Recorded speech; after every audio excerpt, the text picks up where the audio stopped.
Hello everybody, कैसे हो आप सभी। आई होप सब अच्छे होंगे। Welcome back to Garg platform. My name is Jyoti Sharma और मैं आपको पढ़ाने वाली हूँ केमिस्ट्री। और आज हम इस सेक्शन में स्टार्ट करेंगे केमिस्ट्री का चैप्टर नंबर 4, जिसका नाम है रासायनिक आबंध और आणविक संरचना। इसमें देखो हम स्टार्ट करने वाले हैं इस चैप्टर में। ये जो है इस चैप्टर का लेक्चर नंबर 1 है, जिसमें हम पढ़ने वाले हैं रासायनिक आबंध के बारे में। रासायनिक बंध देखो, पहले हम थोड़ी सी इस डेफिनेशन को पढ़ने वाले हैं, फिर इसके बाद हम इसके बारे में समझेंगे है क्या। देखो, जब दो या इसमें देखो क्या लिख रहा है, दो या दो से अधिक परमाणु मिलकर क्या यौगिक का निर्माण करते हैं। और जब दो परमाणु एक दूसरे से मिलकर स्थिर होना चाहते हैं तो वे आपस में इलेक्ट्रॉन साझा करते हैं या फिर उन्हें खोते हैं या प्राप्त करते हैं। इसी कारण से उनके बीच एक बंध बनता है। इसे ही रासायनिक बंध कहते हैं। ये क्या कहना चाह रहा है एक बार देख लेते हैं हम। क्या आप जानते होंगे, जैसे जैसे कोई भी परमाणु है, कोई भी परमाणु क्या यौगिक जो बनता है कैसे बनता है, या तो दो परमाणु या दो से अधिक परमाणु के मिलने से क्या यौगिक का निर्माण होता है, यौगिक बन जाता है। जैसे कि हाइड्रोजन H2O, जैसे कि आपने देखा होगा H2O एक यौगिक है। वो किस तरीके से बनता है, हाइड्रोजन के दो मॉलिक्यूल और ऑक्सीजन के एक मॉलिक्यूल से। एक तो हाइड्रोजन के दो मॉलिक्यूल और ऑक्सीजन के एक मॉलिक्यूल से क्या आपका वाटर बनता है H2O। तो ये यौगिक कैसे बना, दो हाइड्रोजन के दो मॉलिक्यूल यानी ये भी परमाणु है और ये भी परमाणु है, इन दोनों के मिलने से क्या यौगिक बन गया। आप समझ चुके हैं कि यौगिक किस तरीके से बनता है, दो या दो से अधिक परमाणु के मिलने से यौगिक बनता है। और अब देखो, जब दो परमाणु एक दूसरे से मिलकर स्थिर होना चाहते हैं तो वे आपस में इलेक्ट्रॉन साझा करते हैं या खोते हैं या फिर प्राप्त करते हैं। देखो, जब ये जो परमाणु है ना, ये परमाणु यौगिक बनाते हैं ना, तब ये आपस में या तो इलेक्ट्रॉनों का त्याग करते हैं, ये इलेक्ट्रॉनों को ग्रहण करते हैं, या फिर आपस में इलेक्ट्रॉन साझा करते हैं। देखो किस तरीके से साझा करते हैं, एक बार देखते हैं किस तरीके से साझा करते हैं। देखो, आपने देखा होगा,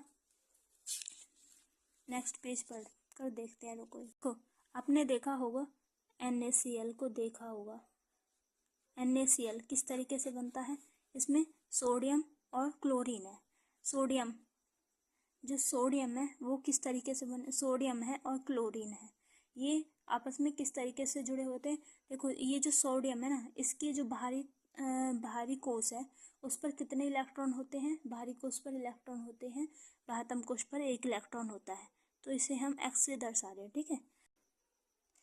क्लोरीन है, क्लोरीन के बाह्यतम कोश पर कितने इलेक्ट्रॉन होते हैं, जैसे कि आप जानते हो कि क्लोरीन के बाह्यतम कोश पर होते हैं आपके क्लोरीन के बाह्यतम कोश पर इलेक्ट्रॉन होते हैं आपके 7। तो आप रख देते हैं 1 2 3 4 5 6 7, है नी, 7 रख दिए। तो अब यहाँ इसके अष्टक पूरा होने के लिए क्या एक इलेक्ट्रॉन की कमी है, तो ये क्या सोडियम आप अपना इलेक्ट्रॉन इसको दे देगा,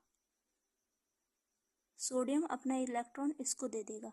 तो हम किस तरीके से दर्शाएंगे इसको, NaClX, और ये इसके इलेक्ट्रॉन इसी तरीके से यहाँ पर दर्शा देंगे। यानी इसके 8 इलेक्ट्रॉन पूरे हो गए और इस पर एक इलेक्ट्रॉन जो था वो वैसा एक्स्ट्रा था, तो इसने अपना एक इलेक्ट्रॉन इसे दे दिया। यानी इसने क्या किया, इसने तो अपने इलेक्ट्रॉन का त्याग करा और इसने दूसरे से इलेक्ट्रॉन ग्रहण करा। तो ये क्या हो गया, ये इन्होंने करा इलेक्ट्रॉन का आदान प्रदान। अब साझा करना, जैसे कि आपने देखा होगा H2O में देखा होगा, जैसे कि आप देखते हैं कि ऑक्सीजन है, ऑक्सीजन पर कितने मॉलिक्यूल रहते हैं, जैसे कि ऑक्सीजन पे रहते हैं आपके 6 मॉलिक्यूल, 1 2 3 4 5 6 हो गए, इसके 2 मॉलिक्यूल की कमी है। और हाइड्रोजन है, हाइड्रोजन पर कितने रहते हैं, 1 2, एक इस पर एक इस पर, इसके बाह्यतम कोश पर 2 इलेक्ट्रॉन रहते हैं। तो ये क्या काम करते हैं, ये ना यहाँ पर दिखा देते हैं, ये क्या करते हैं, अपने ये इलेक्ट्रॉन आपस में साझा कर लेते हैं इस तरीके से। इस तरीके से। तो अब इसकी संरचना बन गई। अब इसमें देखो, इसके पास भी पूरे इलेक्ट्रॉन हो गए। देखो 1 2 3 4 5 6 7 8, मतलब इसके ऑक्सीजन के पास भी पूरे इलेक्ट्रॉन हो गए और हाइड्रोजन के पास भी पूरे इलेक्ट्रॉन है। तो इस तरीके से इन्होंने क्या उसका इलेक्ट्रॉनों का साझा कर लिया। इलेक्ट्रॉनों को आपस में जब इसे चाहिएगा तब ये यूज़ कर लेगा, इस इलेक्ट्रॉन को जब इसे चाहिएगा तब ये यूज़ कर लेगा। इन्होंने क्या करा, अपने इलेक्ट्रॉनों की शेयरिंग कर ली, यानी साझा कर लिया, पार्टनरशिप कर ली। तो इस तरीके से क्या है, ये साझा करना इलेक्ट्रॉनों का। ठीक है, अब हम आगे पढ़ते हैं। देखो फिर क्या कहते हैं, यहाँ पर हमने इलेक्ट्रॉनों का साझा करना समझ लिया क्या होता है। खोते हैं यानी इलेक्ट्रॉन, जैसे कि उसने सोडियम ने इलेक्ट्रॉन अपना दे दिया क्लोरीन को, तो यानी उसने अपना इलेक्ट्रॉन त्याग दिया, यानी खो दिया। और प्राप्त करना, जैसे क्लोरीन ने सोडियम से इलेक्ट्रॉन प्राप्त करा, तो यानी प्राप्त कर लेना। इसी कारण से उनके बीच में एक बंध बनता है। ये जो सभी कारण है ना, इन्हीं की वजह से आपस में ये बंध से जुड़े रहते हैं। इसे ही रासायनिक बंध कहते हैं, इसे ही रासायनिक बंध कहते हैं। इसको अब समझ गए हैं। अब देखो ये रासायनिक बंध बनते क्यों हैं।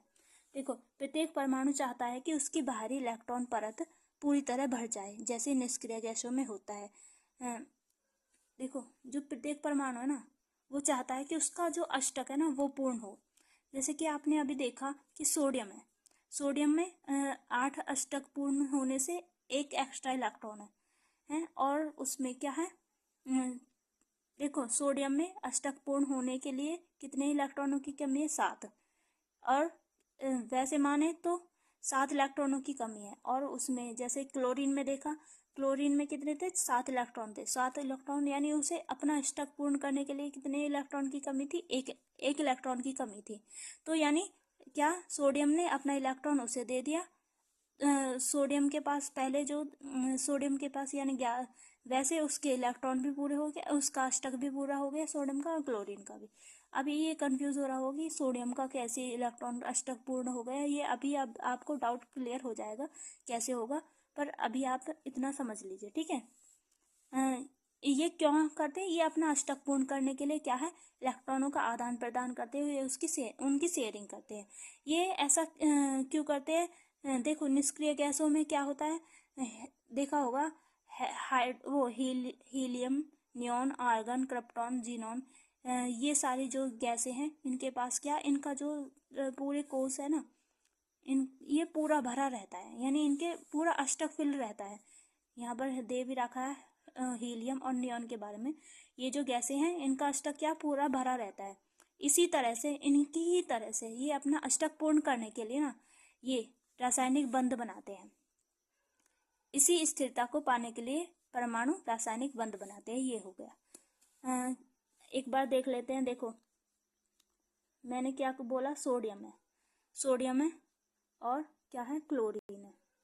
सोडियम के पास क्या 11 इलेक्ट्रॉन, सोडियम के टोटल होते हैं 11 इलेक्ट्रॉन।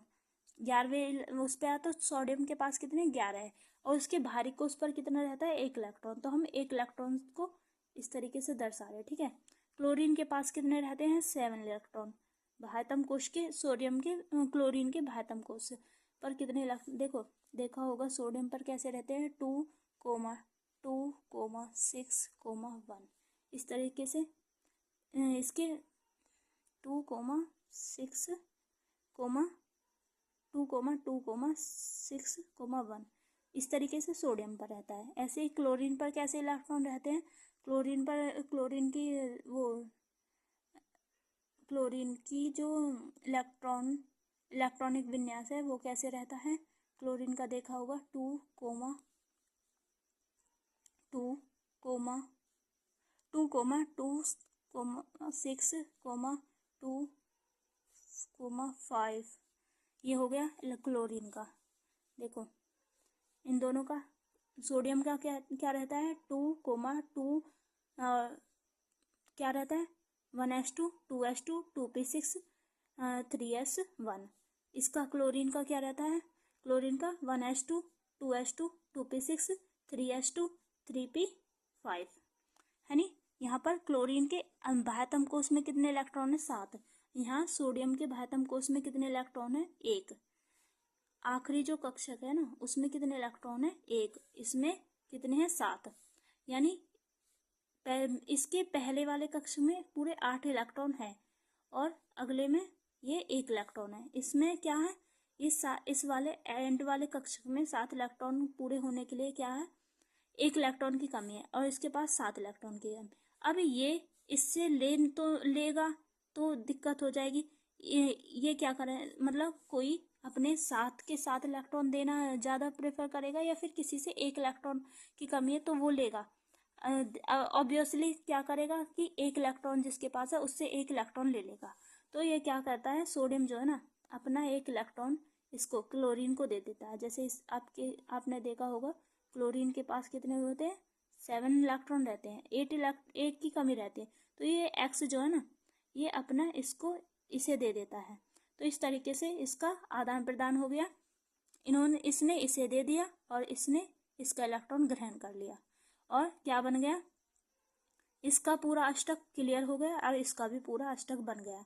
यानी अब ये इन्होंने अष्टक पूर्ण कर लिया तो ये इसी अष्टक को पूर्ण करने के लिए ना इस रासायनिक आबंध का यूज करते हैं। ठीक है, अब हम आगे देखते हैं ये जो रासायनिक आबंध है ना ये कितने प्रकार के होते हैं।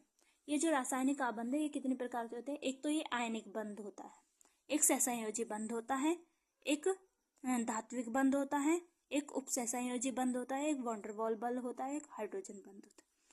अब पहले वाले हम आयनिक बंध के बारे में पढ़ते हैं। क्या होता है आयनिक बंध? देखो, जब एक परमाणु अपना इलेक्ट्रॉन देता है और दूसरा परमाणु से ग्रहण कर लेता है तो दोनों के बीच में जो आकर्षण बल बनता है उसे ही आयनिक बंध कहते हैं। देखो ये वाली एग्जाम्पल जो देखा ना हमने ये भी आयनिक बंध का ही है। इसमें क्या हो रहा था, एक परमाणु इलेक्ट्रॉन का त्याग कर रहा है और दूसरा उसे ग्रहण कर रहा है। एक परमाणु दूसरे को इलेक्ट्रॉन दे रहा है। क्या बोल रहा है? जब एक परमाणु अपना इलेक्ट्रॉन देता है, ये जो है ये वाला परमाणु अपना इलेक्ट्रॉन दे रहा है किसको? इसको। एक परमाणु इलेक्ट्रॉन देता है और दूसरा परमाणु उसे ग्रहण कर लेता है। ये वाला क्या कर रहा है? इसके इलेक्ट्रॉन को ग्रहण कर रहा है। तो दोनों के बीच में आकर्षण बन जाता है। देखो दोनों के बीच में आकर्षण बन जाता है, उसे आयनिक बंध कहते हैं। देखो आपने देखा होगा आयनिक बंध जो क्या आकर्षण और प्रतिकर्षण के बारे में सुन रखा होगा।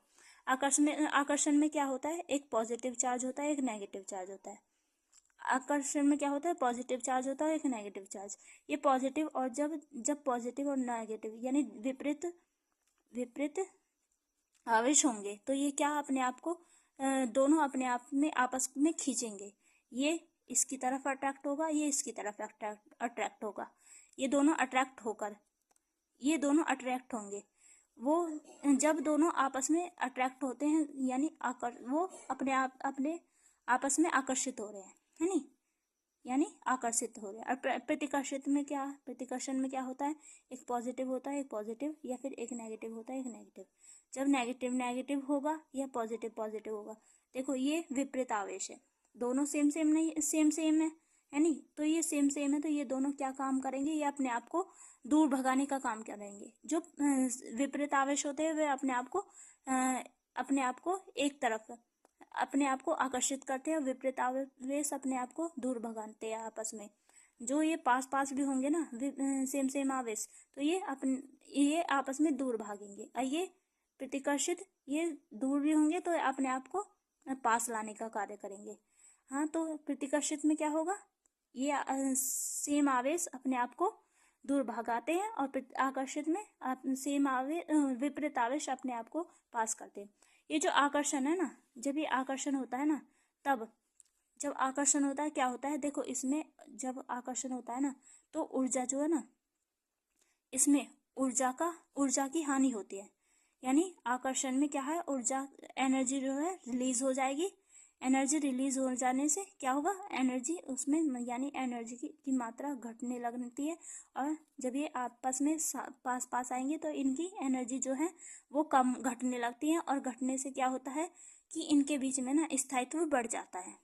और ये जो प्रतिकर्षण है ना जब ये दूर भागेंगे तो इनके बीच में जो है ना एनर्जी अधिक बढ़ेगी। इनके बीच में क्या है? एनर्जी कम हो रही है और प्रतिकर्षण में क्या होगा? एनर्जी एनर्जी बढ़ती है, प्रतिकर्षण में एनर्जी बढ़ती है, जिससे क्या है, इनका जो स्थायित्व है ना, ये अस्थायी हो जाते हैं।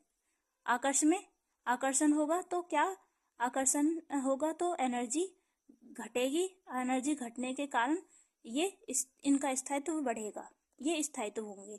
और प्रतिकर्षण में क्या, इनकी एनर्जी बढ़ेगी, एनर्जी बढ़ने से क्या, इसका प्रतिकर्षण, इसका जो स्थायित्व है वो ये अस्थायित्व हो जाएंगे। प्रतिकर्षण में अस्थायित्व होते हैं परमाणु, और आकर्षण में परमाणु क्या, स्थायित्व होते हैं। आप समझ चुके हैं। अब देखते हैं क्या कह रहा है। जब एक परमाणु अपना इलेक्ट्रॉन देता है तो दूसरा उसे ग्रहण कर लेता है, ये तो हमने समझ लिया। तो दोनों के बीच में एक आकर्षण बल बनता है, उसे ही दोनों के बीच में एक आकर्षण बल बनता है, उसे ही आयनिक बंध कहते हैं। देखो यहाँ पर आकर्षण कह रहा है, आकर्षण से मतलब है तो एक पॉजिटिव चार्ज वाला रहेगा, एक नेगेटिव चार्ज वाला। जैसे कि आपने देखा होगा Na पॉजिटिव होता है, Cl नेगेटिव। जब कैल्शियम क्लोराइड बनाते, सोडियम क्लोराइड बनाते हैं तो NaCl को क्या, किस तरीके से डिनोट करते हैं, Na पॉजिटिव Cl नेगेटिव। यानी Na जो है अपना इलेक्ट्रॉन दे रहा है, जो इलेक्ट्रॉन देता है उस पर तो पॉजिटिव चार्ज रहता है, और जो इलेक्ट्रॉन ग्रहण करता है उस पर नेगेटिव चार्ज रहता है। ठीक है, और आगे की क्लास जो है हम कल पढ़ेंगे। और अगर जो आपको वीडियो अच्छी लगी हो तो लाइक, शेयर, कमेंट करना। और ओके, बाय, टेक केयर।